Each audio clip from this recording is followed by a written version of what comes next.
Hi, I'm DarcyBits, and I'm going to talk through how Tabletop Simulator can be used to play Magic the Gathering. This is also going to be a useful primer for any other game, really, but most of it is going to be keyed to specifically the functionality of my favorite Tabletop Simulator mod for running Magic the Gathering. I have no affiliation with the creator of the mod, it's just the one that I found, and it's really got everything I need, so I haven't looked for others. If you've never used Tabletop Simulator before, this is the main menu. You can either join a game or create a game. Create is going to be what lets us create our own server that other players can join, or we can just play on our own, moving things around. I'm just going to open up a single player one for the sake of illustration. This is what it's going to look like. You've got Classic, DLC, Workshop, and Save and Load. Classic is the preloaded games. DLC is paid DLC, and then the Workshop is really where everything comes together. So we're going to go to Workshop, and these are the ones that I have subscribed to. It's the way that they word it in the game. So we're going to go up to this Browse, and it's going to bring us to the Steam menu where we can look through the Workshop. For us, we want to see the MTG Deluxe table. Select table scripted. I don't know if that matters or not. And that's the first one there. If you just look for Magic the Gathering, you're going to find a lot of other options. This one specifically is my recommendation by Malix. MTG Deluxe Table Scripted. Click on that and you can come down. I'm already subscribed, but you just click on that button and it will now be loaded into your Workshop menu. Once it's in the menu, it will be at the first one, but if you keep subscribing to more things, it will shift down. So this is where mine is. You can also search up here to find it again. So let's do that. Loading into the table will take a bit of time. Anyone who joins the table by default is set to promoted, I think they call it, where they can copy and paste game objects and stuff, which is really useful in Magic if you want to make copies of tokens and stuff like that. This table, so it's set up with 4 placings. These are your health. You click on them to make them go up. You right click on them to make them go down. That's how you're going to track your health. You can go up to the notebook, and go down to S-Help and Info. This has all of the information about the board. So if there's anything that you want to know how to do that I don't cover, it should be in here somewhere. Now this section here is talking, S-Help is specifically talking about Scryfall. If you don't use Scryfall, it is a third-party MTG website. It's a directory of every Magic card, and it is extremely searchable and well-maintained. Highly recommended if you're ever doing any deck building or trying to find cards. But what this mod does that's really cool is that instead of having every card loaded into it from all of Magic, it connects to Scryfall and then generates a card based off of the image on Scryfall, which means any card on Scryfall can be summoned into your table. You just would take Scryfall and then space and then the card name. And what this is that in chat, if I open up the text chat here, I can just do that. And if it doesn't say the exact name, maybe I just say elf. It's going to give me a pile of elves here. Oh, nope. Too many cards match ambiguous name elf. So if there's too many, it won't actually summon them. But if you need a specific card, it's a great way of doing it. You just type Scryfall space, the name of the card. That said, you're not going to be generating one card at a time. You're going to want to import a deck. So first thing we can do is go over to the MTG deck draft or cube importer. There's also another importer over here. I don't use it as often, but you drag it out by clicking and holding, and you can take a look. We got a URL here that we can look at. Click that to load. It will generate them into these different spots. Really, really good. It can let you be a lot more nuanced. Whereas I usually just use this one. Click on that, and we've got the deck importer, which can either be used by URL or deck list.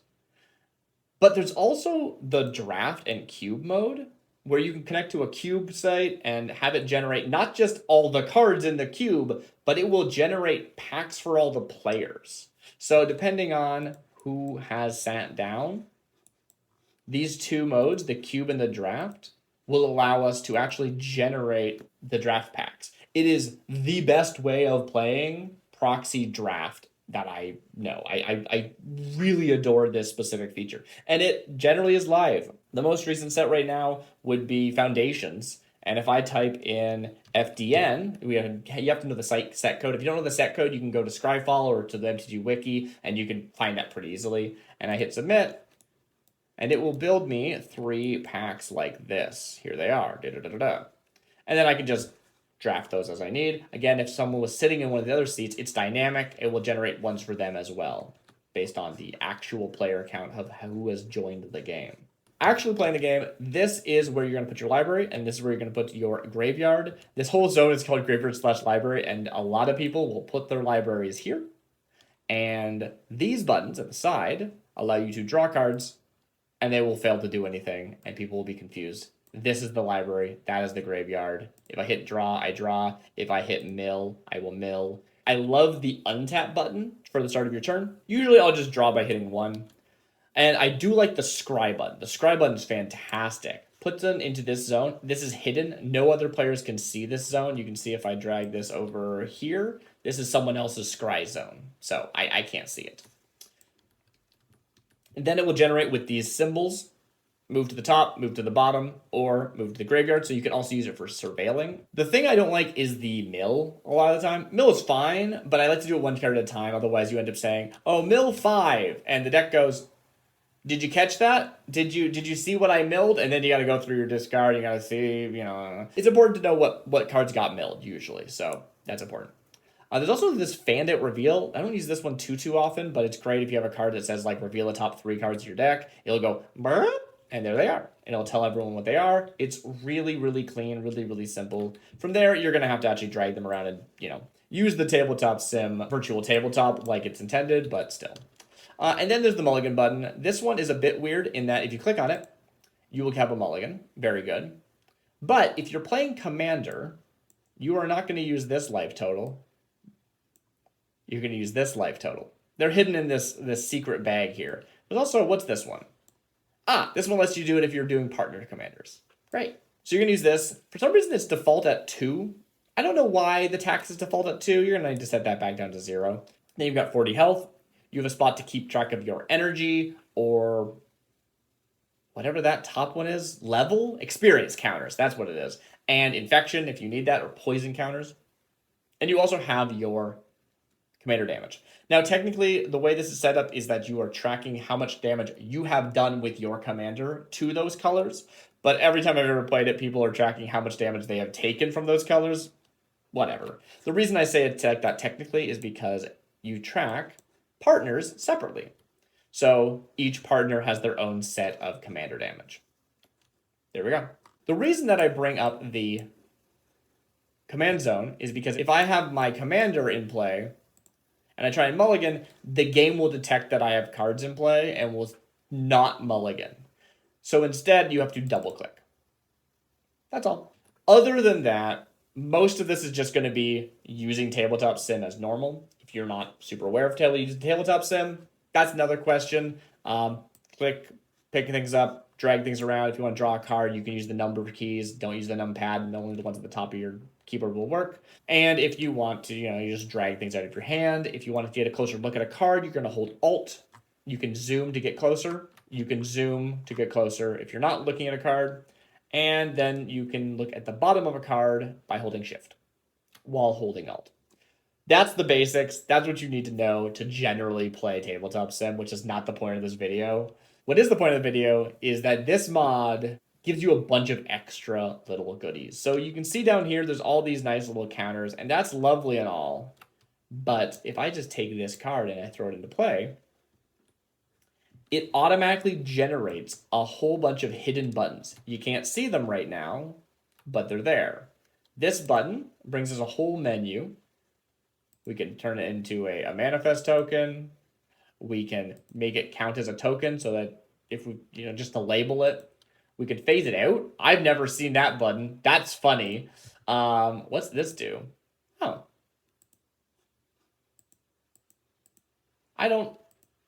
Oh, cool. It gives us little trackers. I never used that feature before. Cool. We can re-import a card, respawn, get the Oracle text, rulings, emblems.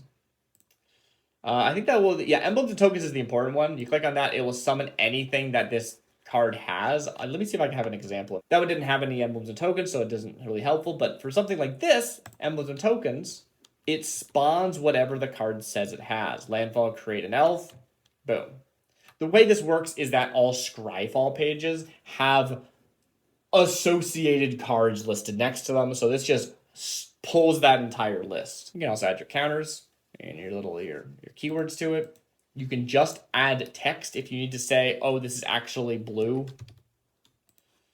And you can add a big fat counter to it. I love this big fat counter. That's great. It's not working because I have the notepad open. Sorry. There we go. Anyway, in addition to this just big menu, a lot of these have little side menus. This gives you counters. Click on this. Right click on it. Click right above it to add 10 at a time. It's fantastic. You can also completely overwrite the power and toughness.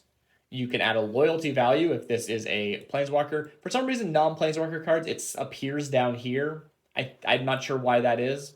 Probably because this is forcing it out of that space. But rest assured, it does appear in the right spot for actual Planeswalkers. And on this side, we've got an exact copy. We've got re-import it.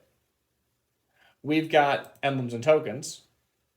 And there should be one more. What am I forgetting? What I'm forgetting is the right-click menu. Tabletop Simulator is pretty bare bones, but this mod supports all of these extra little bells and whistles that are just baked into the card and a custom right-click menu. So first of all, because everything is pulled from Scryfall, the alt text on these cards has the full Oracle ruling, which is great. You can see it's all down here. But also, make token copy. Makes that exact copy, except for it automatically adds that token label to it. That's all. It's just really nice and simple, and I really appreciate it. Speaking of right-clicking on cards, generally speaking, stuff that's in your hand is not going to work the same way. You can't really use those little buttons, only when they're on the table. But you do have this sort hand by mana value and random discard, which, honestly, I didn't know that existed. That's awesome. I've never seen that before. That's so good. What? Oh, that's great. What I do know is that if you right-click on your deck, you can just cascade, reveal until a specific type, or get a basic.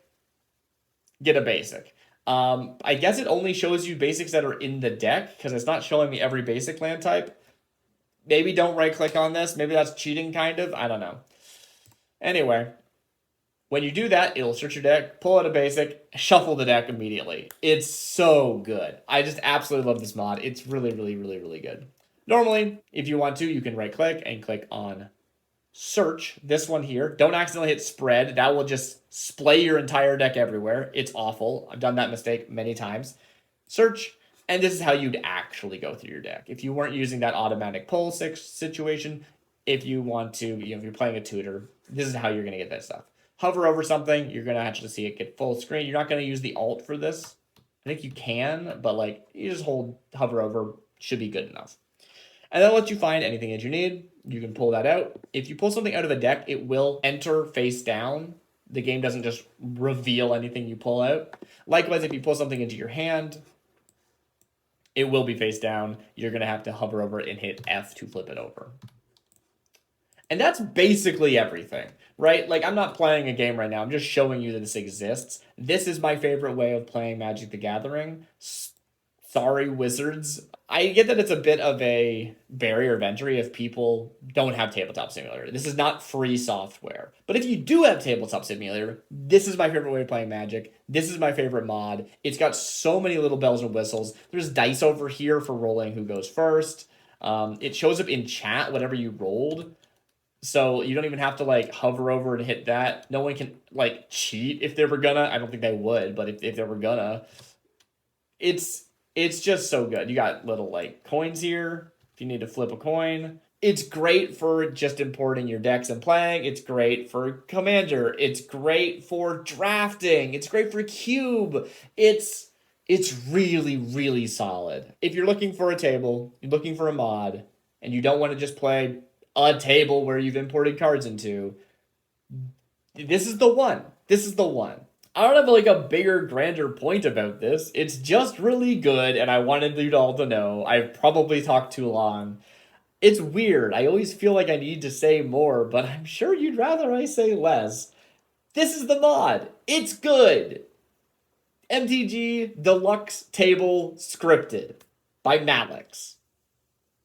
Have a good night, everyone. I've been DarcyBits. I'll see you next time.